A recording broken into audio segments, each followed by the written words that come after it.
So these issues of creation and providence lead us to the discussion of the sovereignty of God. It's very interesting nowadays. If you read a theologian that's talking about providence and the importance of providence or the centrality of providence, 9 chances out of 10 that person is going to be on the Reformed and on the Calvinist side of the theological spectrum. That's not good or bad, right or wrong. It's just an observation of what is.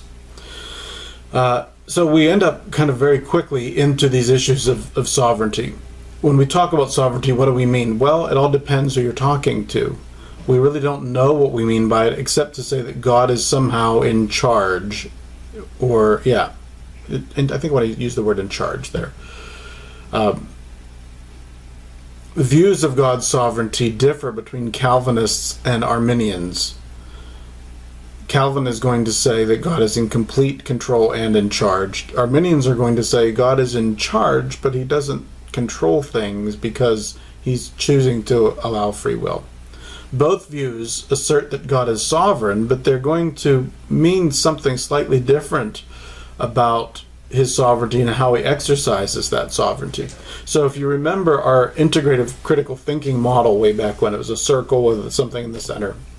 One of the things around the outside was terms. And this is an excellent example of how the terms can make all the difference in the world. So both Arminians and Calvinists are going to argue for the sovereignty of God, but they're going to mean slightly different things by it. And they're going, because of that, their theologies go different directions, and they'll take issue with the other side's understanding of sovereignty. So let's look first at determinism, the side that we've already looked at previously. So in divine determinism, God causes everything that happens. If God doesn't cause it to happen, their argument goes that God isn't sovereign.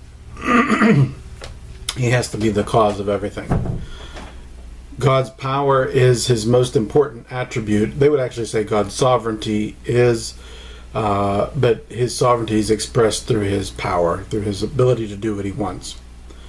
R.C. Sproul, who is in this camp, would be a great example. He has written, if there's one maverick molecule in the universe, then God is not God. If there's a stray thing that's not obeying the sovereign will of God, then God isn't God because he's not in control. You could probably hear a little bit that the idea of free will is more or less on the radar here. It's in the targets or the crosshairs. So providence that we've talked about previously is concerned with God's care for the world, though not necessarily causation. So while sovereignty and providence are connected, they're not necessarily, one doesn't necessarily lead to the other. So as an Arminian, that's where I am, I would agree with God's providence, but I don't understand that to necessarily mean then causation, that God causes things to happen. For Arminians, there's an emphasis on God's love as kind of central rather than God's power. For John Wesley, who was beyond Jacob Arminius, he was probably the number one Arminian. The sovereignty of God is not God's unrestricted and coercive strength, his ability to do whatever he wants, but the sovereignty of his love, the fact that his love is supreme. So then we have this next chart of sovereignty and free will. I think this holds. My Reformed Calvinist friends would take issue with this, and I'll explain that in a minute. But at the end of the day, are humans free? And by free, I'm talking about libertarian free will. That's the technical term, libertarian free will. Libertarian free will says that I get to choose what I want. That doesn't mean among everything. Obviously, there are limits, right? I can't choose to fly by myself without an airplane. I can't choose that and make it happen. But we are free to do two things: to go after what we want and to choose what we want. But we're also free to change what we want, to go after something different, to go against our own desires at times. So are humans free? In the libertarian sense, Calvinists, Reformed folks have to say no. Does God have foreknowledge of them? Absolutely does, because everything that we do, God has determined. We talked about middle knowledge before. They would say, are we humans free? They say yes. Does God have foreknowledge? No, yes. Oh, that's just butchering. I don't even like that slide. Never mind.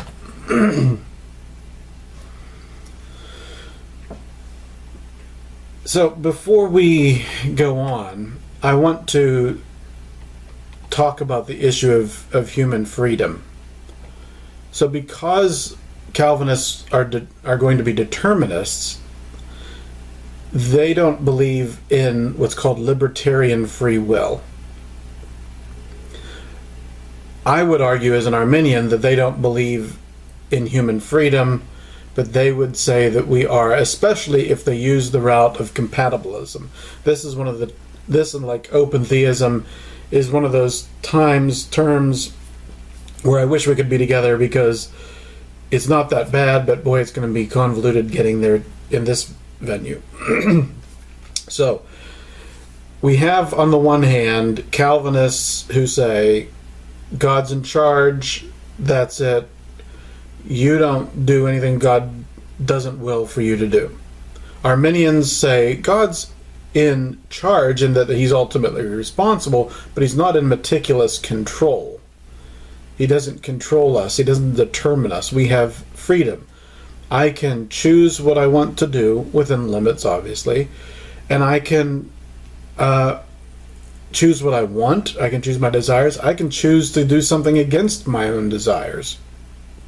So all of this is wrapped up. We have Calvinism, we have Arminianism. Now, one of the, I would say, kind of tricks, it's a loaded question, or loaded term, but one of the ways that Calvinists want to talk about human freedom is through this term compatibilism. Now, I'm going to define compatibilism in a second, but the reason it's important for Calvinists to try to say humans are free is because if God is in hard determinism, if God is in meticulous control of everything, then how can a human being be held responsible for doing something that they could not do? You can't hold someone responsible for something that they weren't free to not do. So they have to, at one level, affirm some sense of freedom, but they can't do it to the expense of giving up God's sovereignty. And so what we end up happening is this thing called compatibilism, and it's the idea that human freedom and absolute sovereignty of God are not incompatible, but can coexist. If that can work, that's nice, but it doesn't work as nicely as they think, or as they want to say. So the argument goes like this: humans are free to follow after their desires. So the will that chooses what I want to do is always going to go after what it wants. Its hungers, its passions, its desire. The will is always aimed to that. The trick is, what you want is given by God. So you can't help but that your will is always aimed at desire. But the thing you desire isn't your choice, it's what God has given you. So in some ways it's this very kind of tricky little maneuver to assert the freedom of humans. Yeah, you're free. And how are you free? So they would say, well, God isn't coercing you to obey. So in hard determinism, God is in meticulous control. He is influencing you from the outside. There is almost coercion to get you to do what you're supposed to do. There's an outside influence. But in compatibilism, God's not influencing you from the outside. He's guiding and directing you from the inside.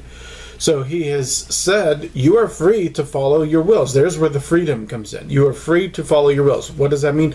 God isn't acting on you on the outside to make you follow your wills. Your will is free to do it on its own. But the thing that the will wants is what God gives it. So you can't, if you are a compatibilist, you don't ever get to choose what you want. God gives that to you. The second thing about compatibilism is you can't go against what you want. So I don't honestly know how a compatibilist would understand Romans 7, where it says, the good that I want to do, I do not do, and the evil that I despise, I do. I don't understand how a compatibilist interprets that passage, because it's saying I desire something and yet I don't do it. According to the idea here, the will always goes after what it wants. It can't not go after what it wants. God has given the things that it wants. The carrot from God is always in front of you. That's always what your whole life is going after. So we have determinism on the one side, libertarian free will, and Arminianism on the other. Humans are truly free, can choose what they want, can choose against their desires. And then there's this middle ground called compatibilism, where the hope is to try to say, well, humans are free, they are still responsible for their actions, but they're not really free because God gives them, he sets up the guide rails here. They can only choose certain things because he gives them there. I'm not convinced at all that that's true freedom. Some people would say that it is, but I want you to understand that spectrum of beliefs: hard determinism, libertarian free will, and then compatibilism. And whether compatibilism works or not is another issue. But that's all part of this discussion of God's sovereignty. As we turn to look at what's called the problem of evil, we want to understand that this flows directly from the idea of the sovereignty of God. Both the doctrine of creation and the doctrine of providence raise the problem of evil. The problem of evil is simply this: how could there be an all good, all knowing, all powerful, all loving God, and yet there be evil and suffering in the world? See, if God wasn't the creator, there wouldn't be a problem here. So in Gnosticism, the idea was that the earth was a mistake. It was a cosmic mistake. It was part of an abortion between two demiurges. It's kind of a half-life thing. It shouldn't have happened, but it did happen. Well, in that instance, that explains why there's evil, because this really shouldn't have occurred in the first place. But if this all-knowing, all-loving, all-powerful, all-good God has created everything, then why do these things exist? And so we'll talk about that here in a moment. So we want to look at now the issue of theodicy. And essentially, theodicy is the defense of God. It is an explanation or a defense to the question, why is there evil? So it begins with the presuppositions that we hold that God is good and all-powerful. God is the creator of everything that exists. So theodicy then is the defense of God's justice, his goodness, given the evil in creation. And we'll unpack this in greater detail, but it seems to me that the place to start there is to understand what we're talking about by the term evil. Classically defined, evil is the absence of good, the depriving of a good, the privation of a good. So evil then is a deprivation, a corruption, or a perversion of the good. So to get your mind around this, in the classic sense, darkness is not a thing, it is simply the absence of light. Silence is the absence of sound, and in this similar way, evil is the absence of good. And so if you take this classical approach, then it actually isn't as huge of a problem, because evil isn't a thing, it is the absence of a better thing, an absence of good. That, I think, works at one level philosophically, but it doesn't really help, and it doesn't solve the challenge that suffering and evil create for us. biblically speaking, evil has been understood as chaos, as sin, connected to Satan and suffering.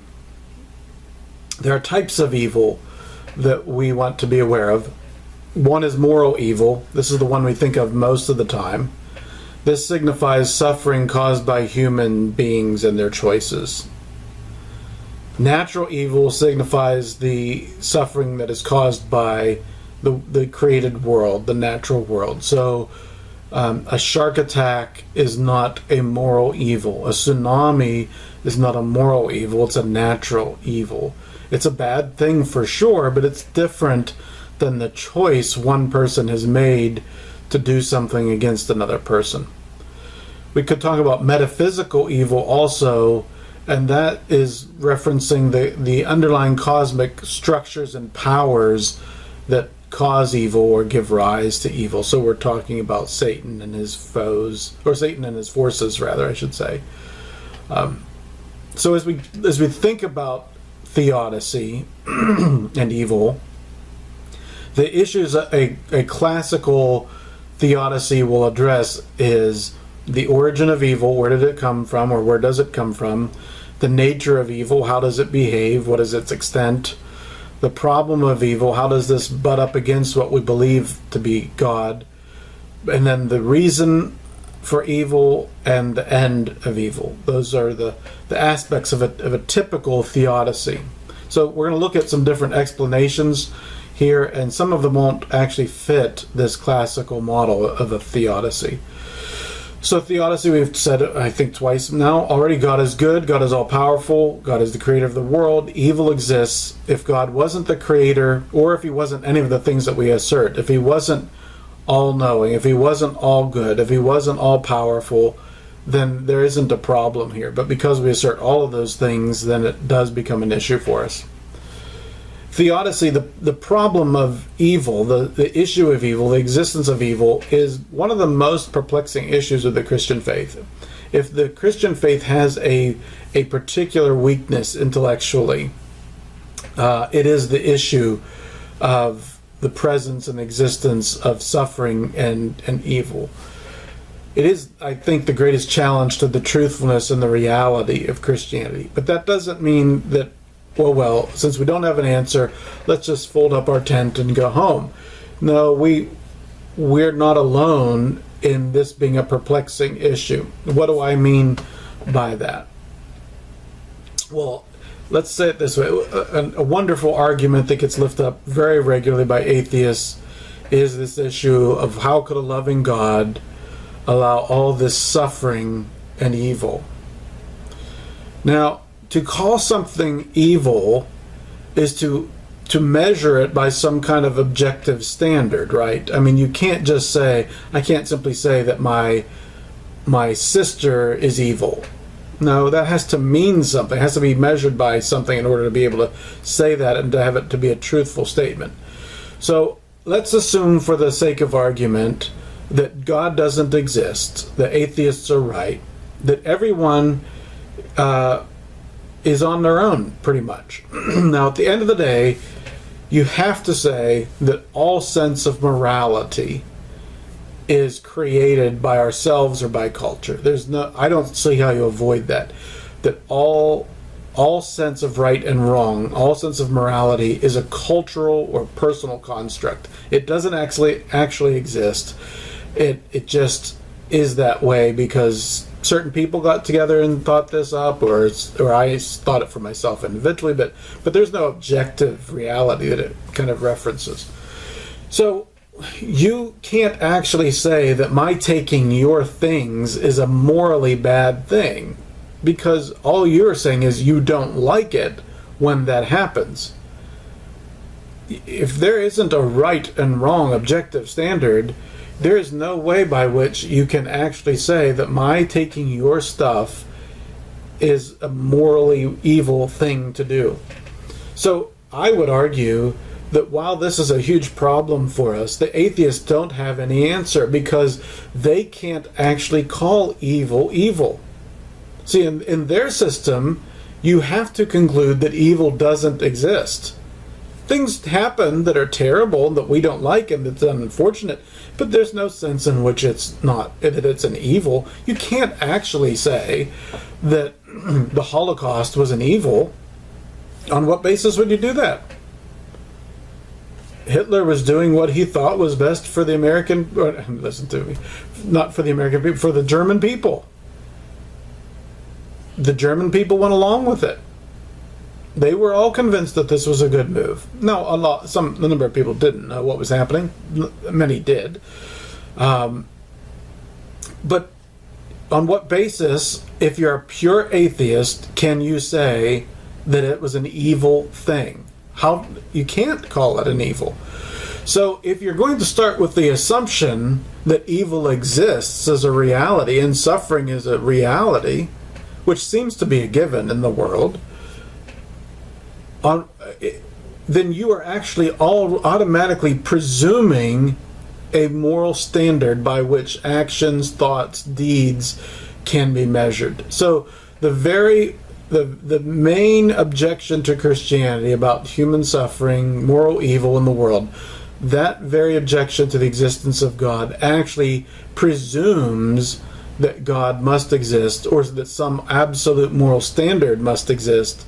And I don't know how you have an absolute moral standard apart from God.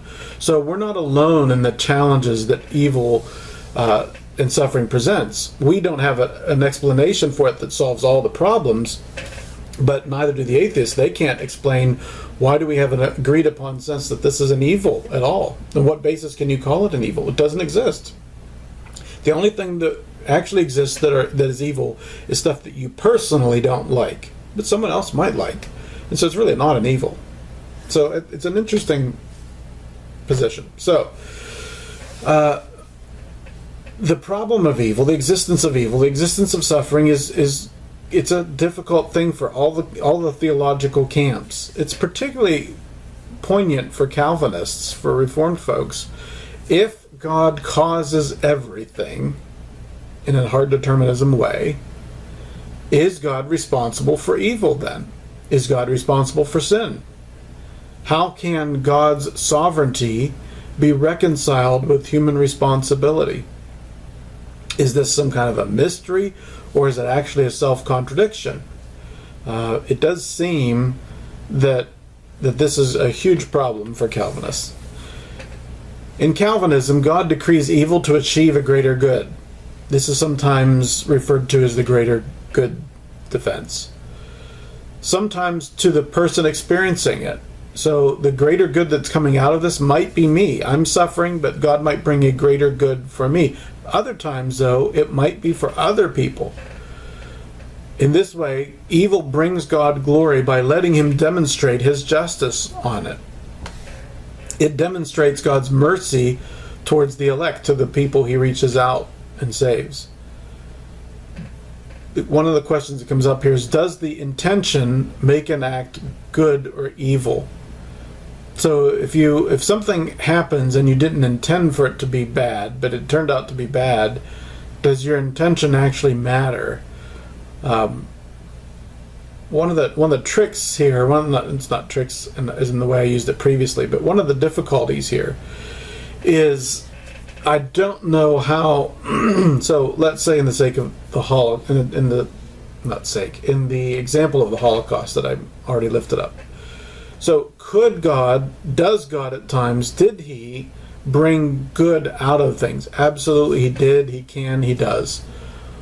But when it's my suffering, I don't really care how pretty the flowers are that are growing out of the horse manure that's in front of me. It's still horse manure. It might be the best thing for wildflowers, but it doesn't change the fact that I've had this big pile of horse manure in my life. And I'm not sure that the greater good actually takes away the evil. Does it show God's majesty of it? Perhaps. But it doesn't change the evil. And you haven't actually avoided the problem of, are you actually saying that God is the originator, the source of evil? Arminians take a different approach to try to solve this issue. My camp would say that God grants freedom and responsibility to humans to make our moral choices. The argument is that without this freedom, we can't be held responsible or shouldn't be held responsible. God's will can be thwarted by human decisions within certain limits. We can't keep Jesus from coming back, for example. But there are certain ways in which God seems to have chosen to interact with us, that he seems to have limited himself to relate to us. God wants all people to be saved, but he lets people reject his offer. That would be an example of this. I have to stop one other thing here, so give me a second. God does not decree evil in this camp. He brings good out of evil. So he isn't the source of it. We are the source of it. But he's still able, like the Calvinists, to bring good out of it. But he's not the source of it, because we are the ones. Now, I will say this once, I'll say it probably 4 more times, that neither of these camps are... So I'm an Arminian, right? This is my group here. But neither the Calvinist nor the Arminian side has a solution to this. Both of them have their difficulties. So the Arminian side is really called the free will defense. So we've had the greater good defense. God's going to bring better things out of it by going through it.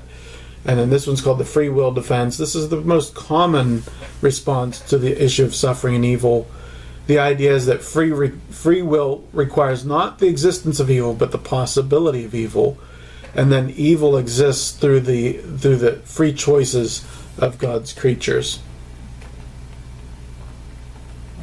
The free will defense transfers who's responsible for the evil from God in the determinist side to us on the Arminian side.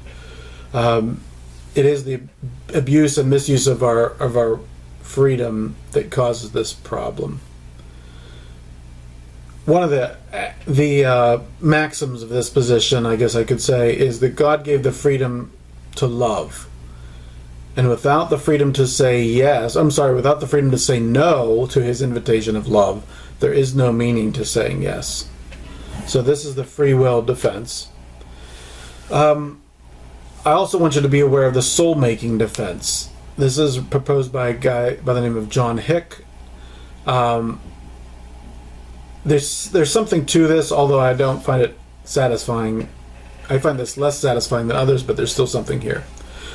And he would say, at its core, suffering, struggle, and pain are necessary for spiritual, moral, and intellectual growth. That is actually true, I think. None of us who are walking decided one morning that we're going to get up and walk. No, the way you do it is you fall into things.